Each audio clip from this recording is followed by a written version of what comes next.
Assalamualaikum dan salam sejahtera. Saya Nur Atira binti Samsudin yang memegang kad matrik yang bernombor C21A1946.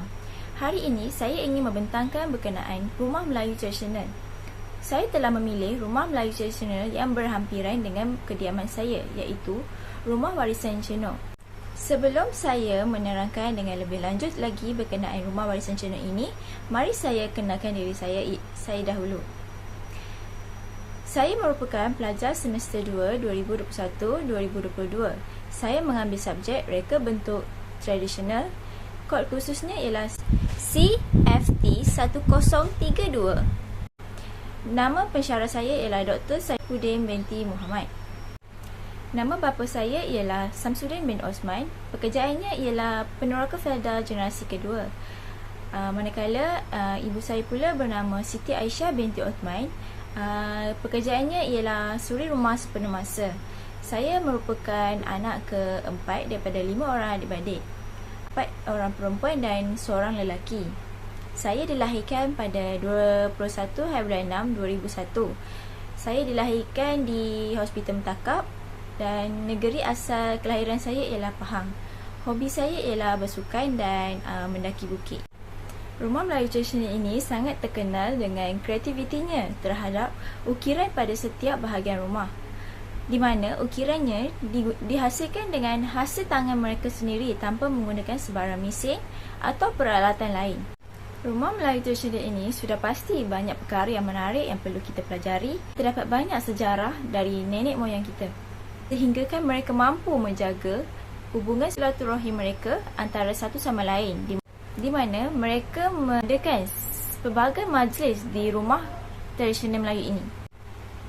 Rumah Warisan Ceno ini mula dibina pada tahun 1890-an dan sekarang ianya berumur 132 tahun.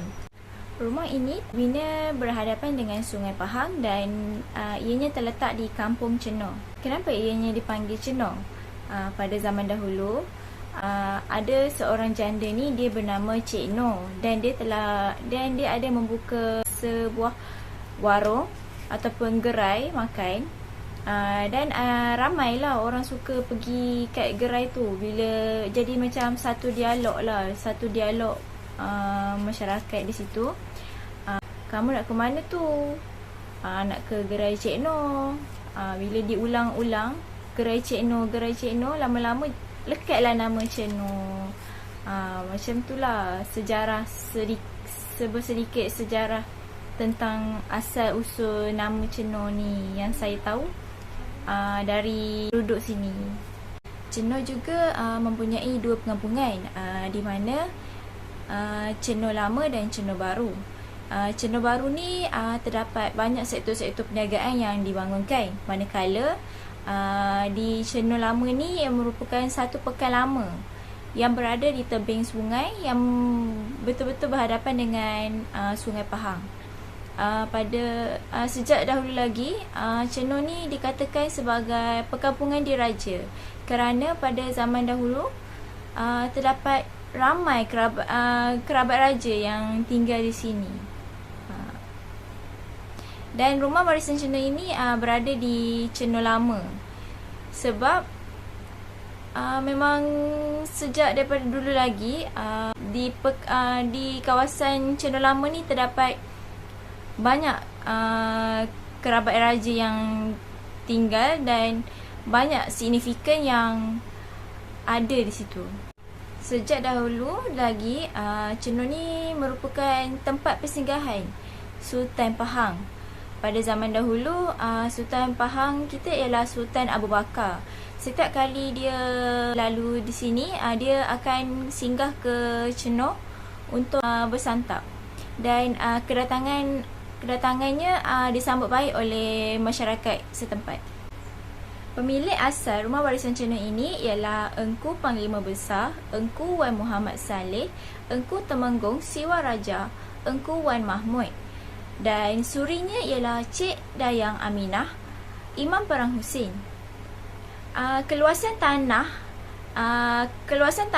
Rumah Warisan ini ialah 8 hektar, manakala untuk Rumah Warisan Ceno ini ialah 2 ekar sahaja.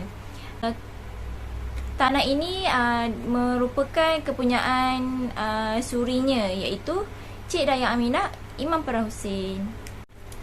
Pemilik asal rumah warisan nasional ini merupakan ahli mesyuarat Kerajaan Pahang yang mewakili pihak istana semasa persidangan Raja-Raja Melayu, iaitu Dubar, kali kedua, iaitu yang berlangsung di KL pada tahun 1902. Rumah warisan nasional ini mempunyai evolusi sejarah di mana berlakunya peperangan Bendahara Pahang pada 1800, era pemerintahan kolonial British. Rumah warisan nasional ini telah dibaiki semula pada tahun 2006 oleh Kementerian Kebudayaan Kesenian Warisan, iaitu KEKWA. Dan sekarang rumah ini telah dihara oleh warisnya, iaitu Cik Wan Ahmad Nizam Ahmad Tajuddin. Rumah ini telah dipelihara semula pada tahun 2020 kerana warisnya telah tersangkut di sini semenjak PKP, di mana tahun 2020 kita bermulanya pandemik COVID-19, dan di mana semua tidak dapat bergerak dan tersangkut, dan jadi di situ warisnya mula berfikir untuk memelihara semula rumah warisan nasional ini untuk menjadikan satu tanda ataupun tempat yang bersejarah yang ada di Chenor ini. Setelah difikir-fikirkan semula, warisnya telah mengambil keputusan untuk memelihara semula rumah warisan Chenor ini untuk kegunaan ramai dan menjadikan satu yang ada di Chenor ini. Di sini terdapat dua rumah tradisional Pahang, iaitu Rumah Serambi dan Rumah Limas. Rumah Serambi dibina pada tahun 1890-an, manakala Rumah Limas pula dibina pada 1900. Kenapa ianya dipanggil sebagai Rumah Serambi? Kerana dia mengutamakan ruang serambi, dan ruang serambi dia adalah sangat besar berbanding dengan ruang yang lain. Kerana di ruang serambi inilah berlakunya pelbagai majlis seperti majlis kerajaan, menyambut tetamu, marhaban dan sebagainya. Jadi masyarakat dahulu sangat mengutamakan ruangan serambi ini. Jadi disebabkan inilah rumah ini dipanggil sebagai Rumah Serambi Pahang. Rumah Melayu tradisional Pahang ini mempunyai kepercayaan dan simboliknya yang tersendiri. Simboliknya ialah dari segi keunikan reka bentuk rumah ini sendiri. Ianya sangat unik kerana mempunyai ukiran mereka yang tersendiri yang ada pada setiap bahagian rumah. Ukiran pada setiap bahagian rumah bukanlah hanya sekadar ukiran kosong, malahan ianya mempunyai fungsi-fungsi yang tersendiri. Sebagai contoh, ukiran pada tingkap, ianya merupakan fungsi sebagai aliran keluar masuk angin. Di sinilah terbuktinya bahawa ukiran ni berfungsi. Kerana rumah tradisional Melayu dahulu sangat sejuk berbanding dengan reka bentuk rumah sekarang, kerana ruang udara itu memberikan kesejukan yang lebih kepada rumah tradisional tersebut. Seperti yang kita dapat lihat, rumah tradisional Melayu ini akan dibina dengan begitu tinggi. Ianya berfungsi kerana ianya dibina tinggi kerana untuk menjaminkan keselamatan, untuk mengelakkan daripada serangan binatang buas dan juga diintai orang. Rumah itu dibina dengan begitu tinggi adalah untuk mengelak daripada banjir atau mengelakkan daripada kes kecurian. Rumah warisan Cina ini dibina dengan berkonsepkan reka bentuk Rumah Serambi Pahang. Dan pada asalnya rumah warisan Cenoa ini dibina dengan menggunakan atap senggora, iaitu atap yang bertingkat-tingkat. Manakala setelah dibaiki semula beberapa kali, rumah warisan Cenoa ini telah menggunakan atap genting tanah dan juga zinc metal deck. Pada asalnya, rumah serambi Pahang ini mempunyai 5 bahagian, iaitu anjung dan serambi, rumah ibu, lorong atau dipanggil sebagai kekelek dan juga dapur. Manakala tandasnya pula berada di luar rumah. Dan rumah warisan Cenoa ini dipanggil sebagai rumah serambi Pahang. Kenapa dia dipanggil sebagai rumah serambi Pahang?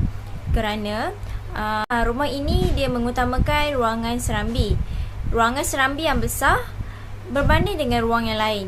Kerana di ruang inilah ruang untuk menyambut tetamu dan mengadakan pelbagai majlis kerajaan di sini.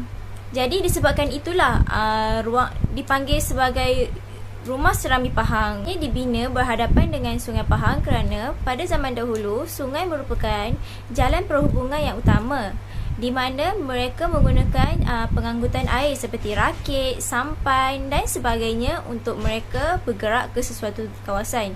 Jadi disebabkan itulah rumah warisan Cenoa ini dibina berhadapan dengan sungai.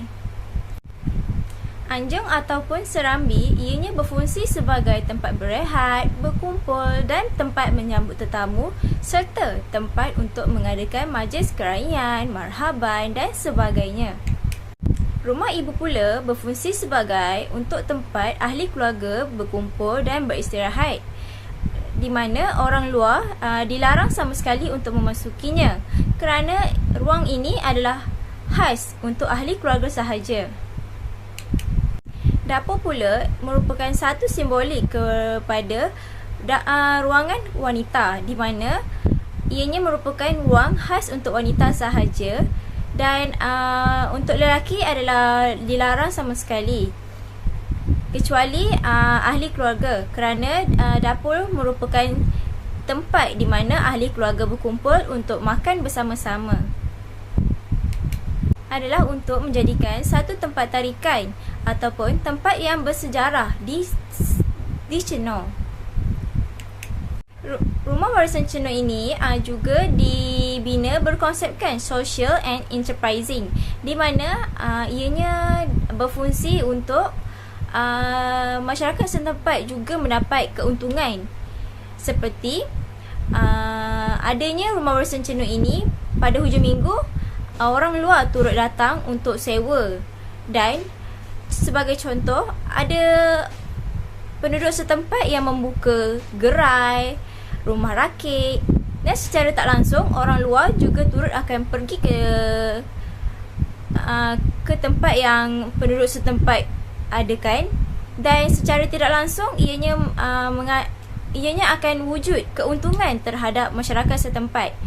Jadi di sini tidaklah keuntungan semata-mata hanya kepada pemilik ataupun pewaris rumah warisan saja, malahan ianya memberi keuntungan kepada masyarakat setempat. Kawasan rumah warisan Cenoa ini juga dijadikan tempat untuk menyambut tetamu, mengadakan majlis kerajaan dan tempat untuk menyambut kenaikan tiba Sultan.